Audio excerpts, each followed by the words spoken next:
before yesterday, I didn't even know about this place. A local rider told me about this place, that if you want to visit some unexplored location, then you must go to Thun. Yes, Thun is nice.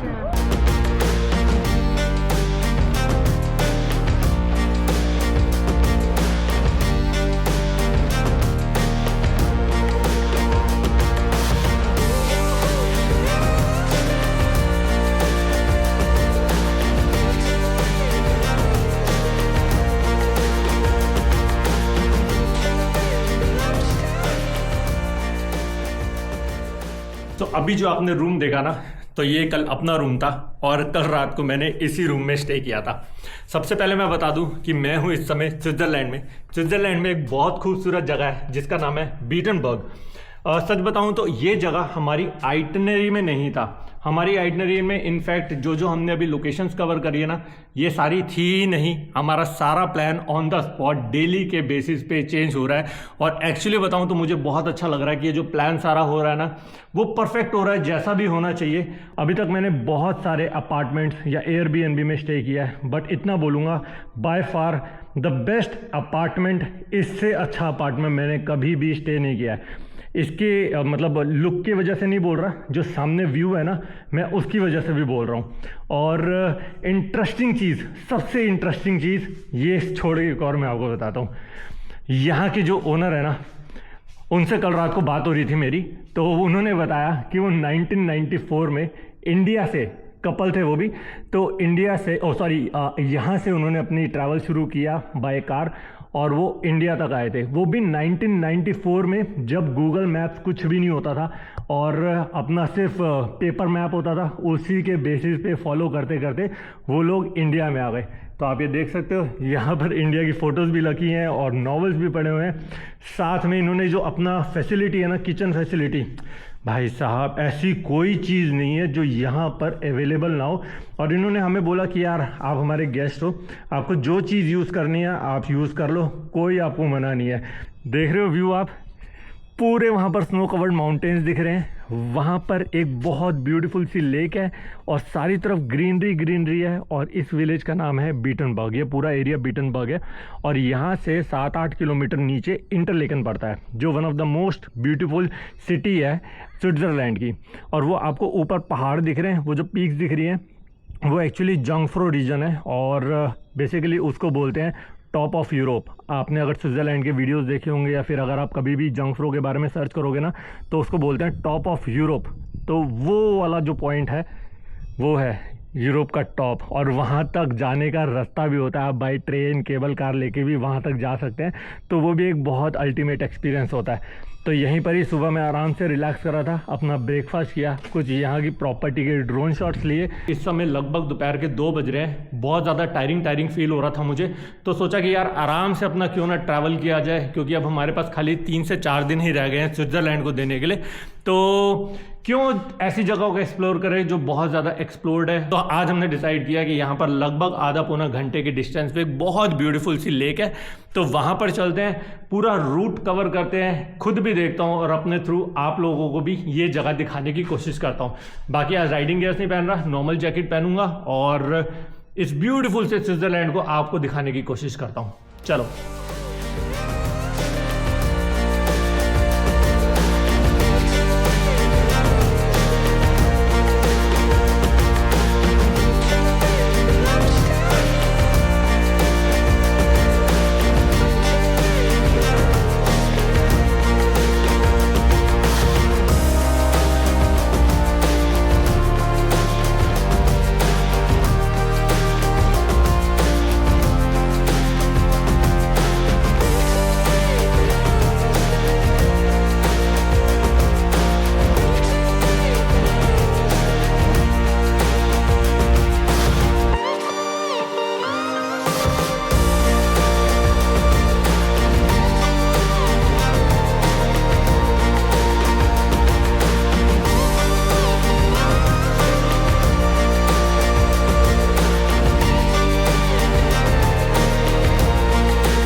पता नहीं था इतनी प्यारी location, इतने forest area में से निकलूँगा।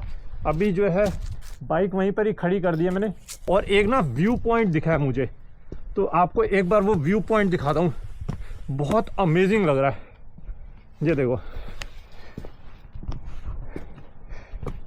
कितना ही beautiful view point दिख रहा है। और ये रोड जा रही है, और ये रोड करते करते आई गेस हमें ना वहाँ जाना है। शायद यहाँ पर आपको रोड दिखेगी नहीं, ये बिल्कुल लेक के साथ साथ रोड चल रही है। गूगल मैप्स में तो यही दिखा रहा है, हमें यही रोड पकड़नी है। और अगर यही रोड हुई ना तब तो मज़ा आ जाएगा, क्योंकि साथ चलने में अलग ही फील है। तो अभी यहाँ से चलता हूँ और अपनी जो आगे की जर्नी है उसे दोबारा कंटिन्यू करता हूँ। थुन ये लिखा 19 किलोमीटर है यहाँ से।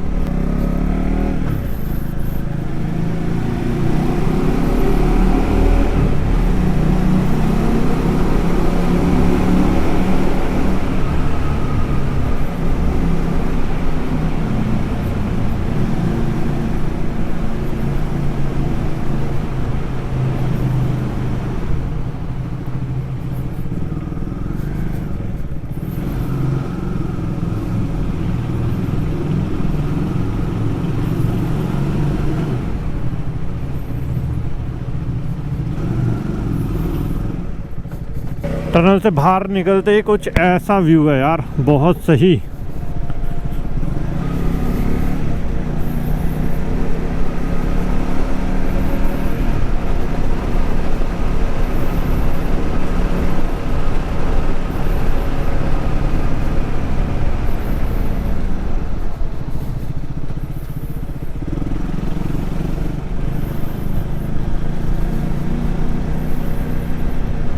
अब इसे कहते हैं एक्सप्लोरिंग द अनएक्सप्लोर्ड प्लेसेस, वो भी आप किसी फॉरेन लैंड में जाके, जिसके बारे में कल तक कोई आइडिया भी नहीं था कि थुन नाम की एक जगह भी है जहाँ पर एक बहुत ब्यूटीफुल सी लेक है।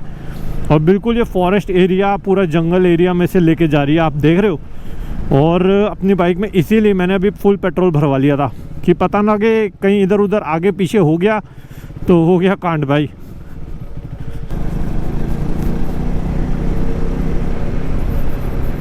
सही, बहुत सही। कहाँ कहाँ पहाड़ों में लेके जा रहा है। लेकिन यहाँ पर ये अच्छा है कि गाड़ियाँ खड़ी हैं, कुछ लोग दिख रहे हैं। नहीं तो ऐसी जगह पर पहली टाइम के लिए आना तो थोड़ा सा आई डोंट नो कि यहाँ नेटवर्क भी इशू ना दे, पर अपना नेटवर्क पूरा चल रहा है। और मैं मैट्रिक्स के इस समय सिम यूज़ कर रहा हूँ। मैं कई बार ये बात बता चुका हूँ, मैं इसीलिए बताता रहता हूँ आपको जगह जगह में, बीच बीच में व्लॉग्स के, ताकि आपको भी एक आइडिया लग जाए कि ऐसे फॉरेस्ट एरिया में भी मेरा पूरा नेटवर्क आता है।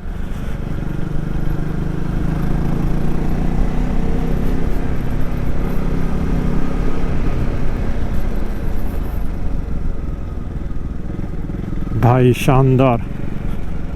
हम तो कहीं पर भी मोड़ दें, कहीं पर भी चले जाएं, बस इंटरनेट होना चाहिए ताकि आप अपनी लोकेशन पे सही सलामत पहुंच जाओ।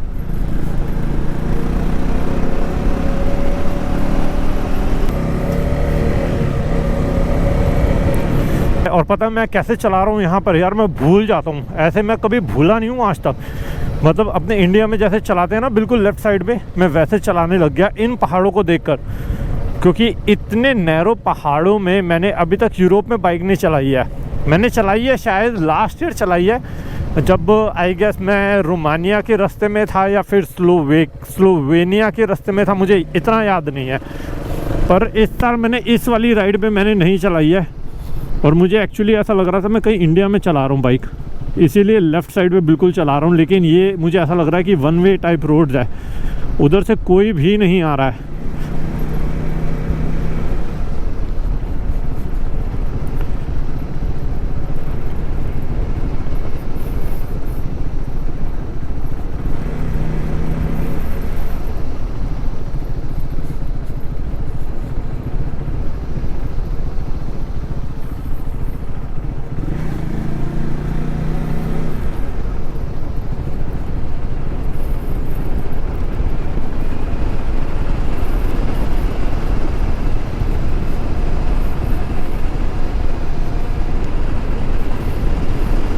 अब ऐसा लग रहा है कि वैली खुल जाएगी, एकदम से खुल गई वैली।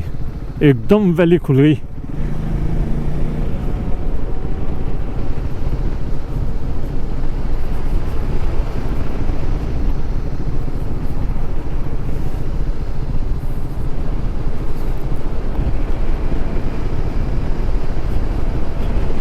वाह, this is such an amazing location. सही लग रहा है, बहुत सही लग रहा है। Special work.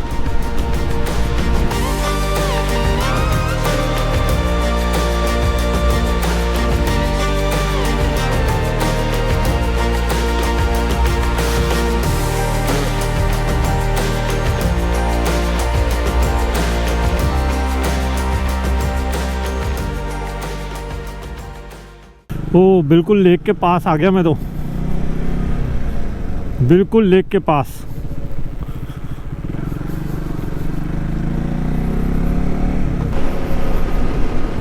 यहाँ से खाली 8.5 किलोमीटर रह गया है थुन, जहाँ पर वो पॉइंट होगा, और अभी 19 मिनट का रास्ता है। कितनी भी लोकेशंस देख लो, एकदम पीसफुल, ज़्यादा कुछ नहीं दिखेगा, ट्रैफिक नहीं दिखेगा, शोर नहीं दिखेगा, हॉर्न तो वैसे भी बिल्कुल नहीं दिखता। यहाँ पर फैसिलिटीज़ भी काफ़ी अच्छी हैं, पब्लिक ट्रांसपोर्टेशन भी अच्छा है। वैसे तो यहाँ पर सबके पास प्राइवेट व्हीकल हैं ही। साफ़ सुथरा, नीट एंड क्लीन, सब ने अपने अपने घर बना रखे हैं। बोट्स हैं यहाँ पर। अभी बिल्कुल लेक साइड के साथ में ही खड़ा हूँ।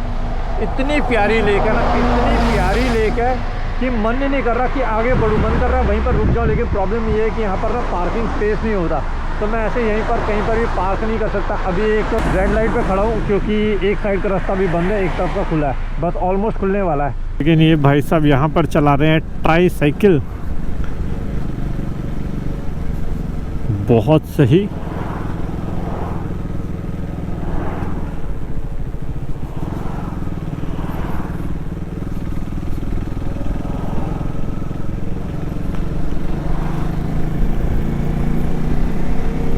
काफ़ी लोगों के मुझे मैसेजेस आ रहे हैं कि आपने तो इतना कश्मीर एक्सप्लोर किया है, तो क्या कश्मीर ज़्यादा खूबसूरत है या स्विट्ज़रलैंड ज़्यादा खूबसूरत है? भाई मैंने स्विट्ज़रलैंड अभी कुछ देखा ही नहीं है। स्विट्ज़रलैंड इतना बड़ा है, मतलब इतनी चीज़ें एक्सप्लोर करने के लिए है, ये वर्ड बोलूँ ज़्यादा बेटर है। और कश्मीर भी मैंने बहुत एक्सप्लोर किया, लेकिन अभी भी बहुत अनएक्सप्लोर्ड है भाई, बहुत चीज़ें अभी देखनी बाकी हैं कश्मीर में भी। कंपैरिजन करना अभी मेरे लिए एज ऑफ नाउ इतना ईजी नहीं है। ओ, ये कहाँ हाँ लेके जा रहा है रास्ता? टोमबार, उधर भी बहुत खूबसूरत दिख रहा है। चलो पहले यहाँ पर आके आता हूँ, फिर वहाँ पर जाऊँगा।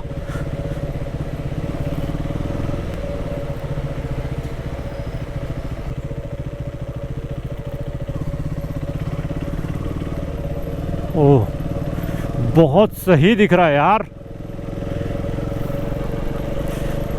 अब लग रहा है किसी अलग सी लोकेशन पे आ गया हूँ।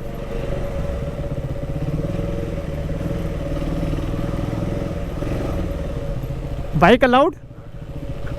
या, थैंक यू। ओह, ये तो बहुत सही लोकेशन पे लेके आ गया यार।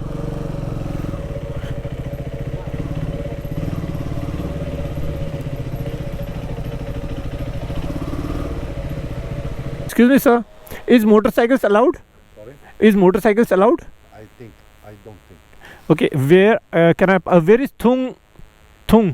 This is Tung Okay, Thung Lake. Lake. This is. Okay, Yeah. this is Thung Lake. Yeah. Okay, where can I park my motorcycle if you have any idea? You can. I think you can park. Okay. Thank you so much.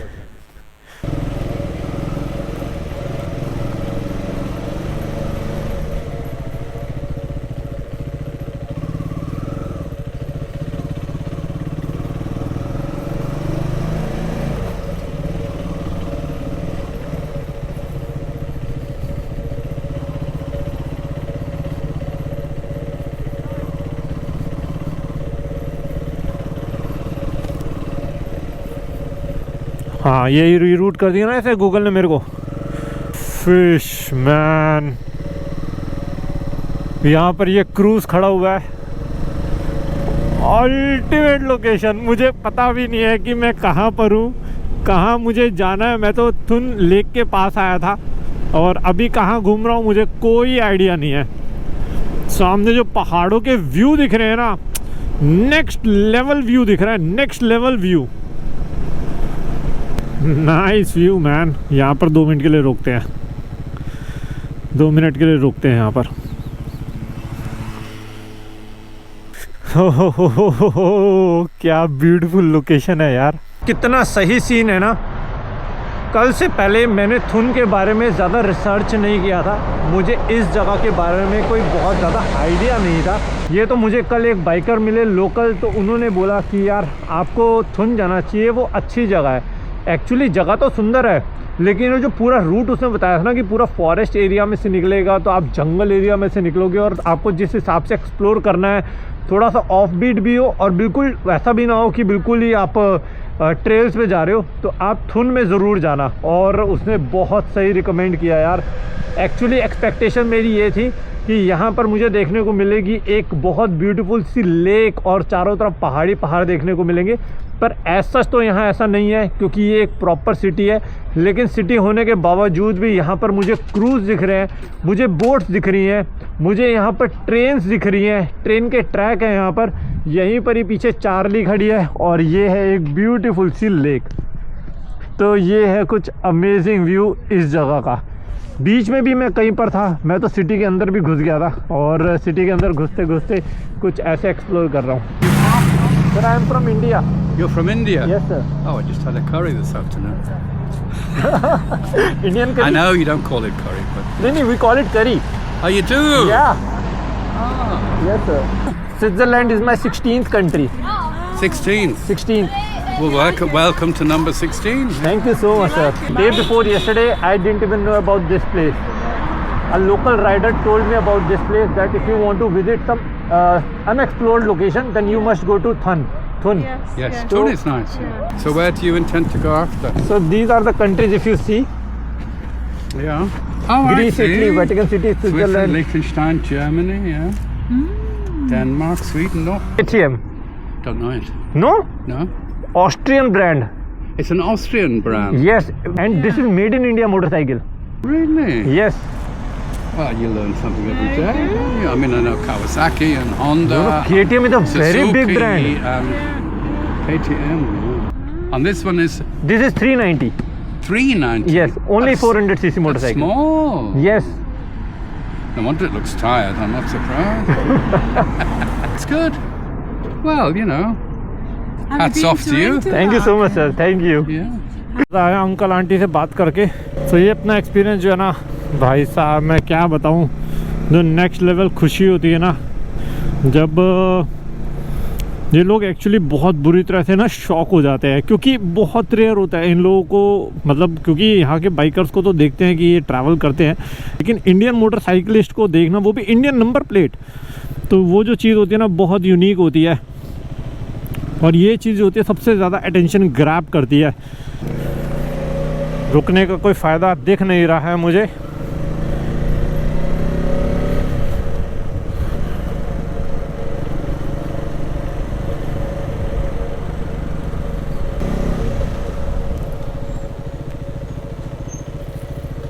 तो आपने देखा ये गाड़ी ने suddenly break मारी, उसका main reason है ये ज़ेब्रा क्रॉसिंग।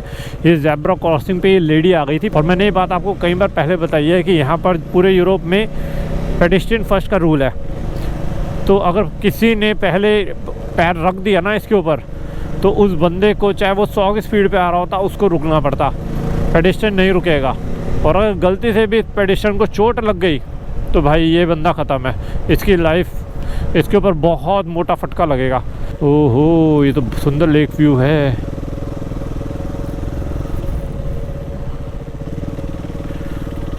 कहीं पार्क नहीं कर सकते क्या?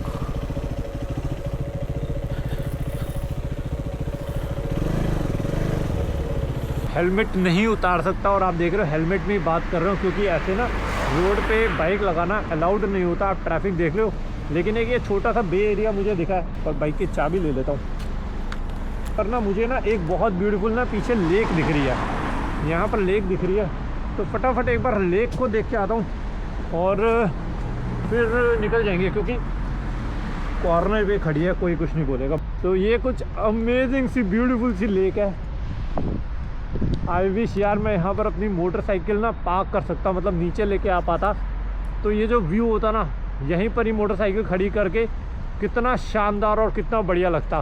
पहाड़ों का व्यू देख रहे हो, ब्यूटीफुल यार।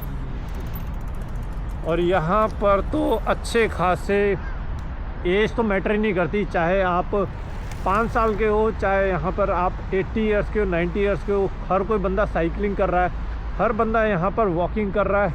और मुझे ज़्यादातर दिख रहा है कि ग्रैंड पेरेंट्स ही बच्चों को लेके आए हुए हैं। सही ना। बाकी अभी बहुत लेट हो चुका है, अभी मुश्किल से 15 मिनट में अंधेरा हो जाएगा यहाँ पर। और वो जो पूरा पैच है ना, पूरा फॉरेस्ट एरिया वाला पैच है, बिल्कुल जंगल एरिया से लेके जाएगा। तो देखते हैं, वैसे तो देखा हुआ पैच है, बिल्कुल साफ़ रोड थी, कोई गंदी रोड नहीं है, ऑफ रोड नहीं है, बट ये है कि हाँ पूरे फॉरेस्ट एरिया में से ज़रूर लेके जाएगा। भाई साहब बहुत तेज़ साइकिल चला रहे हैं ये, 50 की स्पीड पे साइकिल, अच्छी खासी स्पीड होती है 50 की स्पीड।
तो सुबह मैंने आपको दिखाया था ना कि ये जो फ़ोटोज़ हैं ये इंडिया की फ़ोटोज़ हैं, और ये फ़ोटोज़ 1994 की है। और इस प्रॉपर्टी की जो ओनर है ना, वो एक्चुअली यहाँ से अपनी कार पे इंडिया गए थे, और मुझे लगा नहीं था वो यहाँ पर इस समय होंगे, लेकिन वो यहीं पर है। तो मुझे लगा कि उनके साथ उनको मिलवाना एक बार बनता है। You came to India on your vehicle. Can you please tell me something about that road journey? Oh, we started in Vienna Okay. on the 14th of November in 1994 by ship over to Greece Okay. and drove all the way through Turkey, Iran, Pakistan. Then we went up to the Karakoram highway, and then we came back to India happily to Agra and to Taj Mahal on Christmas on 24th December 1994. And we stayed in India for 4 months, traveling down to Goa, to Delhi, to Mumbai, and finally through Trivandrum at a very nice police station. Okay. And had a short trip flying over to the Maldives, Okay. meeting some family members. And later on, we drove all the way up to Kodaikanal, where I had my birthday in March. Okay. And later to Madurai, and all the way up to Hyderabad. So it's been already 30 years, and I guess you have a very sharp memory because you remember each and every name. This is because I love traveling, and especially I love India. This is my favorite country. I can go with my thoughts and all my emotions to India, and then find the way down. And it was only the most wonderful experience I ever had in this country. Today it is very easy for us. We have a Google map, we have internet accessibility, we know where to book apartment, we have a lot of options. How do you guys manage to do that point of time? We prepared the route with a map, Okay. and we had lonely planets. Okay. And on the other hand, the people all were so helpful in every country and every border. Everyone we asked, it was easy to find apartments, it was easy to find good places to eat. People were really open-minded. We also met other travelers, we got in touch with them. And for us in India, it was very easy because we could sleep on top of our car in the middle of nature. We woke up with the sun, Indian sun, and we had a lot of sheep around us sometimes. Sometimes a lot of people already witnessed there is travelers somewhere in the fields. So this was for us the most easiest way to do. And I just have to tell you one thing. I have traveled around 36 countries and I have stayed in over 100 plus hotels or apartments. By far, this is the best property I stayed. I have to say this. I feel very happy. It was a Yes. great pleasure meeting you. I think there is more things to come we can do together maybe. Yes. And you're always welcome to my house. Thank Please you feel so home. much. And all the best for you and your companies and the future. Believe it or not, it is my pleasure to meet you. Thank you. Namaste. नमस्ते। तो ये थे यहाँ के owner और इनके साथ बहुत अच्छा लगा मिलके। आज का दिन मैंने जो आपको दिखाने की कोशिश करी है, आई होप आपको अच्छा लगा होगा। किसी भी रीज़न से अगर आज का व्लॉग पसंद आया तो आपको पता है क्या करना है। चैनल पे नए हो तो सब्सक्राइब ज़रूर कर देना। इसी के साथ अब मैं आपसे मिलता हूँ इस सीरीज़ के नेक्स्ट व्लॉग में। Till then ride hard, ride safe. This is me, dream chaser, signing of.